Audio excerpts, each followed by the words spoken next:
இந்த வீடியோவில் நம்ம பார்க்க போகிற சீரியல் பாண்டியன் ஸ்டோர் 2. இந்த சீரியலை நம்ம ரிவ்யூ பண்ணுறதுக்கு முன்னாடி நம்ம சேனலை சப்ஸ்கிரைப் பண்ணுங்கள், லைக் அண்ட் ஷேர் பண்ணுங்கள். வாங்க வீடியோக்குள்ளே போகலாம். இந்த சக்திவேல் வந்து சும்மா இல்லைங்க, போட்டு கொடைன்னு தான் அந்த கோமதி ஃபேமிலி எல்லாருமே டேமேஜ் பண்ணிட்டு இருக்காப்புல. கொஞ்சம் நெஞ்சம் இல்லை, எல்லாருமே ஆப்போசிட்ல சாப்பிட்றதுக்கோசம் எல்லாரும் உக்காந்துட்டு இருக்காங்க.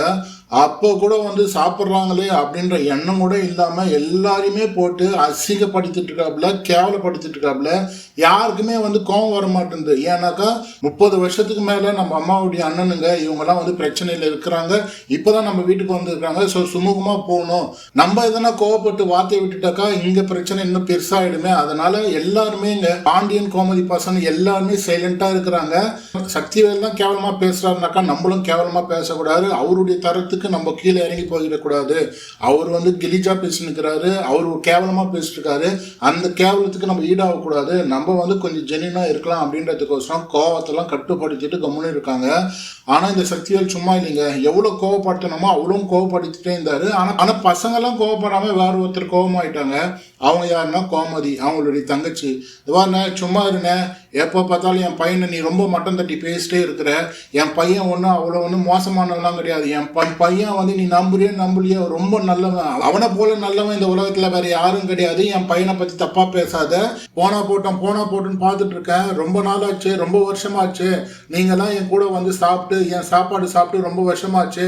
நம்ம பிரச்சனையில இருக்கிறோமே அப்படின்னு பார்த்தாக்கா ஓவரா தான் பேசிட்டு இருக்கீங்க. நீங்க சும்மா பேசிட்டே இருந்தீங்கன்னா நான் சும்மா இருக்க மாட்டேன். கதிர்க்கும் ராஜுக்கும் கல்யாணம் பண்ணி வச்சது நான் தான். இப்போ என்னன்ற உன்னால் பண்ண முடிஞ்சது பண்ணிக்கா அப்படின்ற மாதிரி கோமதி சொல்றாங்க. இதை கேட்டான வீட்டில் இருக்கிறவங்க எல்லாருக்குமே ஒரு ஷாக்கு.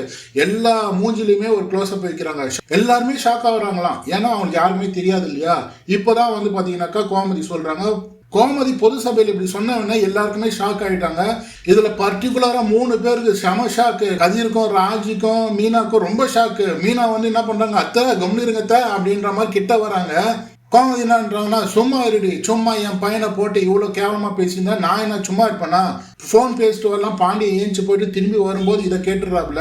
அவருக்கு ஷாக்கு, என்னடா என் பொண்டாட்டி இந்த மாதிரி பண்ணி வச்சிருக்கா. சரி கல்யாணம் தான் பண்ணி வச்சிட்டா, அதுக்கப்புறம் என்கிட்ட சொல்லியிருக்கலாம்ல. எத்தனை வருஷம் எவ்வளோ நாள் ஆச்சு, என்கிட்ட இவ்வளோ நாள் சொல்லவே இல்லை பார்த்தியா. அப்போ நம்ம 2 பேர் வாழ்ந்த வாழ்க்கை அவ்வளோதானா? அப்போ நீ என்னை நம்பலை இல்லையா, என்கிட்ட நீ சொல்லணும்னு உனக்கு தோணலை இல்லையா அப்படின்ற மாதிரி பாண்டியனுக்கு சமக்கம் வந்துடுது. பாண்டியனுக்கே அவ்வளோ கோவம் வரும்போது இந்த முத்துவேல் சக்திவேல் சும்மா இருப்பாங்களா? இந்த முத்துவேல் சக்திவேல் இருக்காங்க பாருங்க, பேரே ஒரு டெரர் நேமா இருக்கு. முத்துவேல் சக்திவேல் என்ன ஒரு டெரர் நேமு. இதுல வந்து சக்திவேல் தாங்க ரொம்ப ஆடிட்டு இருக்காப்புல.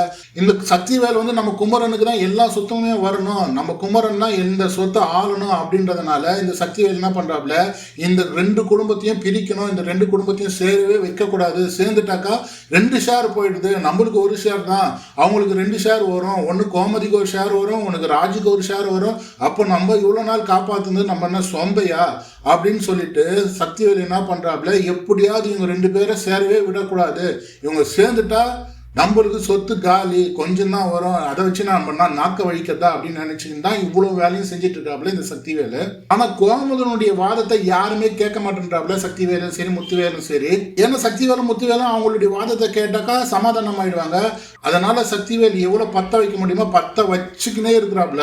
ராஜுக்கும் சரி கதிருக்கும் சரி இந்த கல்யாணத்துல விருப்பமே கிடையாது. இருந்தாலும் நான் ஏன் கல்யாணம் பண்ணி வச்சேன், அந்த பொண்ணு ஏதோ தப்பான முடிவு எடுத்துச்சுன்னா அப்புறமா இழுப்பு யாருக்குன்னு, அந்த நிலைமையில நான் அந்த முடிவு தானே கரெக்டா எடுத்தேன். முத்துவேலும் சரி சக்திவேலும் சரி ஏத்துக்கிற நிலைமையில கொஞ்சம் கூட இல்ல. எப்படி நீ என் பொண்ணுக்கு வந்து கல்யாணம் பண்ணி வைக்கலாம் அப்படின்ற மாதிரி ஒரே பிடிவாதத்துல இருக்கிறாங்க. அதுவும் கோமதி வந்து ரொம்ப ஃபீலிங்கா சொல்றாங்க, என் பையன் காலில் வீழ்ந்து என் பையன் கிட்ட நான் சமாதானம் வாங்கினேன், அவன் சாதாரணமா ஒத்துக்கல, வேணான்னு சொன்னான்.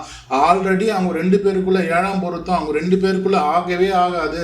அவங்க அப்போத்துல இருந்து அடிச்சுக்கினே இருப்பாங்க, 2 பேருக்குமே செட்டே ஆகாது. இருந்தாலும் நான் கல்யாணம் பண்ணி வச்சேன் அப்படின்ற மாதிரி கோமதி அவங்க தரப்பு சொல்றாங்க. இருந்தாலும் இந்த 2 பேரும் ஏத்துக்குவாங்களா? இவ்வளவு நேரம் கோமதி வந்து சக்திவேல் கிட்ட இதை எக்ஸ்பிளைன் பண்ணிட்டு இருப்பாங்க, இவ்வளவு விஷயத்தையும் சொல்லிட்டு இருப்பாங்க. திடீர்னு முத்துவேலுக்கு கோவம் வந்துடும். ஏய் சும்மா இரு, சக்திவேல் பேசுறதுல என்ன தப்பு அப்படின்னு முத்துவேல் கேட்கும் போது சக்திவேலுக்கு ஒரு சந்தோஷம் வரும் பாருங்க. அப்பாடா, முத்துவேல் நம்ம பக்கம் வந்துட்டாப்ல, நம்ம அண்ணன் நம்ம பக்கம் வந்துட்டாப்ல, நம்ம போட்ட பிளான் சக்சஸ் ஆயிடுச்சு அப்படின்னு சொல்லிட்டு அப்பாடா அப்படின்னு சொல்லி சக்திவேலுக்கு ரொம்ப சந்தோஷமா ஆகுறாப்புல. ஏன்னாக்கா நம்ம அண்ணனை எப்பரா வழிக்கு கொண்டு வர்றது, அவர் பாட்டுக்குன்னு தங்கச்சியோட கை கோத்துன்னு போயிட்டாப்லனாக்கா நம்ம சொத்துக்கு பங்கம் வந்துருமே அப்படின்னு சொல்லிட்டு இந்த பிரச்சனையை உருவாக்கி அதை ஃபினிஷும் பண்ணிடுவாப்ல. ஆனாலும் எனக்கு ரொம்ப வருத்தங்க, இந்த மீன், சிக்கன் பக்கோடா, பிரியாணி எல்லாருமே என்னை சாப்பிடுங்களேன் யாராவது என்னை சாப்பிடுங்களேன் அப்படின்னு சொல்லிட்டு அழுதுக்குன்னு கேட்டுட்டு இருக்கு. யாருமே அந்த சாப்பாடை கண்டுக்கின மாதிரி கூட இல்லை. இந்த சக்திவேல் என்னன்னா அந்த சாப்பாடெல்லாம் தூக்கி விசிறிச்சிட்டாப்ல. எனக்கு எவ்வளவு கஷ்டமாயிடுச்சு தெரியுங்களா? இருந்துக்குன்னு வந்துட்டு இப்படி தகராறு பண்ணிட்டு இருக்காங்க. அந்த சாப்பாடுக்கு கொஞ்சம் மரியாதை கொடுங்கப்பா தலைவர்களே. சக்திவேலாவது பரவாயில்லைங்க, எங்கடா நம்மளுக்கு சொத்து எல்லாம் போதே அப்படின்றதுக்கோசம் இந்த பிரச்சனை பண்றாப்ல. ஆனா இந்த முத்துவேலுக்கு என்ன புரிஞ்சிச்சுன்னு தெரியல. என் பொண்ணுக்கு நீ எப்படி கல்யாணம் பண்ணலாம், நீ யாரு அப்படின்ற மாதிரி கேட்கிறாரு. சார் முத்துவேல் சார், அவங்க என்ன சூழ்நிலையில கல்யாணம் பண்ணி வச்சாங்க, என்ன பிரச்சனைக்கு அவங்க கல்யாணம் பண்ணி வச்சாங்க, அதெல்லாம் யோசனை பண்ணாம எப்படி நீ என் பொண்ணுக்கு கல்யாணம் பண்ணி வைக்கலான்ற கேள்வி எல்லாம் கேட்குறீங்களே. உடனே சக்திவேலுக்கு சம சந்தோஷம் வந்துடுது. அப்படி கேள் என்ன, இதுதான் சான்ஸ் அப்படின்னு சொல்லிட்டு சக்திவேல் வந்து சாவி கொடுத்துட்டே இருக்கிறாரு. எரியிற விளக்குல எண்ணெய் போட்டுட்டே இருக்கிறாரு, தூபம் போட்டுட்டே இருக்கிறாப்ல. முத்துவேலு சக்திவேலு அவங்க அம்மாக்கு ஒரே டென்ஷனுங்க.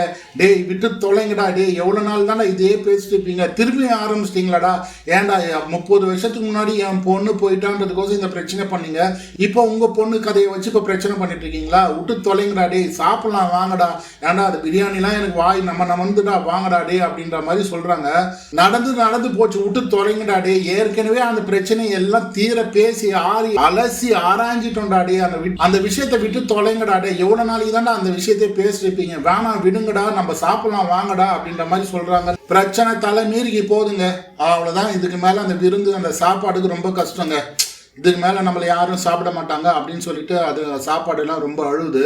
நீங்க தான் அழுவீங்களா, நானும் அழுகுறேன் அப்படின்னு சொல்லிட்டு அந்த சாப்பாடுங்களாம் நம்மளே அழுதுங்க. நம்மள சாப்பிட மாட்டோம்னு பார்த்தீங்களா, மீனெல்லாம் கஷ்டப்படுதுங்க. கடலையாவது விட்டு இருந்தாக்கா நான்லாம் துள்ளி குதிச்சு ஓடி இருப்பேன்.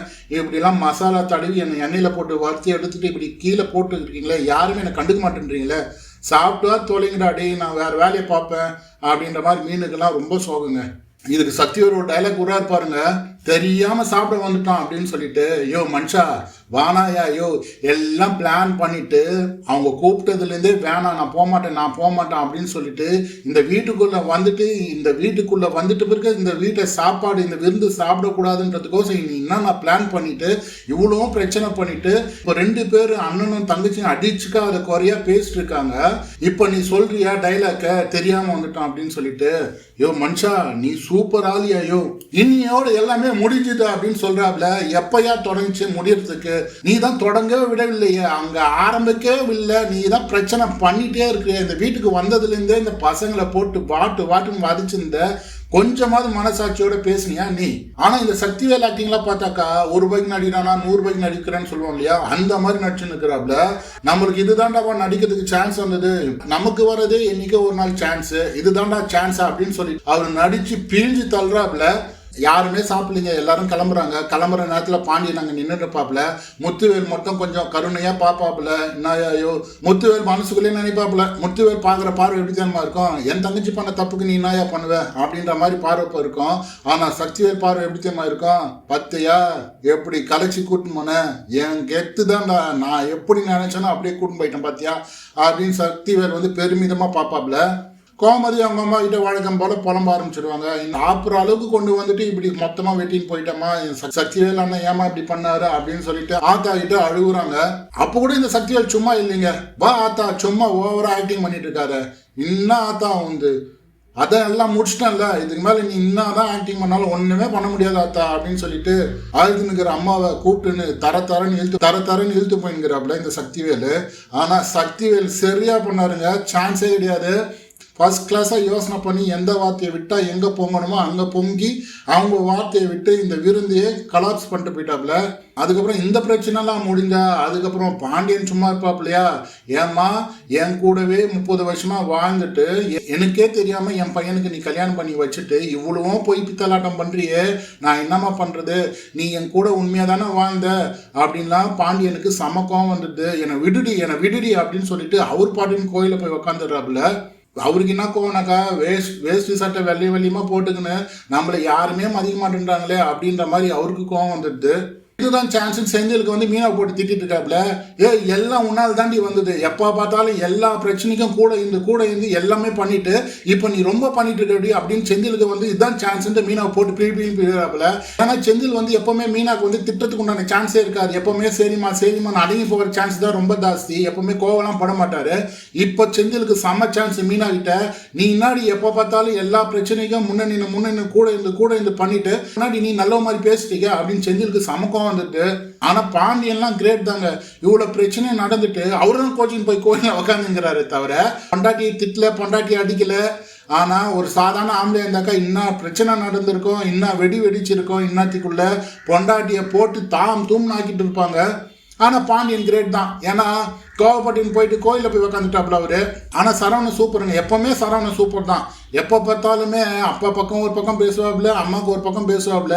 இந்த முறை அம்மா பக்கம் பேசுறாப்புல. அம்மா பக்கம் இருக்கிற நாய்க்கும் கொஞ்சம் பாருப்பா, ஏன்பா கோவப்படுற அப்படின்ற மாதிரி சரவணன் கேட்கிறாப்புல. அதுக்கு அவருக்கு சமக்கம் வந்தது. போங்கடா நீங்களும் பசங்களும் போங்கடா பொண்டாட்டிங்களா அப்படின்னு சொல்லிட்டு போயிடுறாப்புல கோச்சுக்குன்னு.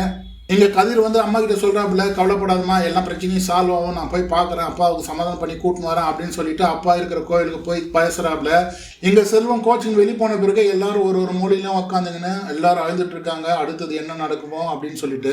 இதுக்கு மேலே பாண்டியன் ஸ்டோரில் எந்த ஒரு முடிச்சும் இல்லை, எந்த ஒரு ரகசியமும் இல்லை. எல்லாமே எல்லாருக்குமே தெரிஞ்சிடுச்சு. இதுக்கு மேலே எப்படி கதையை நகர்த்திட்டு போவாருன்னு தெரியல. ஓகே மக்களே, இந்த ரிவ்யூ உங்களுக்கு பிடிச்சிருந்தா நம்ம சேனலை சப்ஸ்கிரைப் பண்ணுங்கள், லைக் அண்ட் ஷேர் பண்ணுங்கள், கமெண்ட் பண்ணுங்கள். நன்றி, வணக்கம்.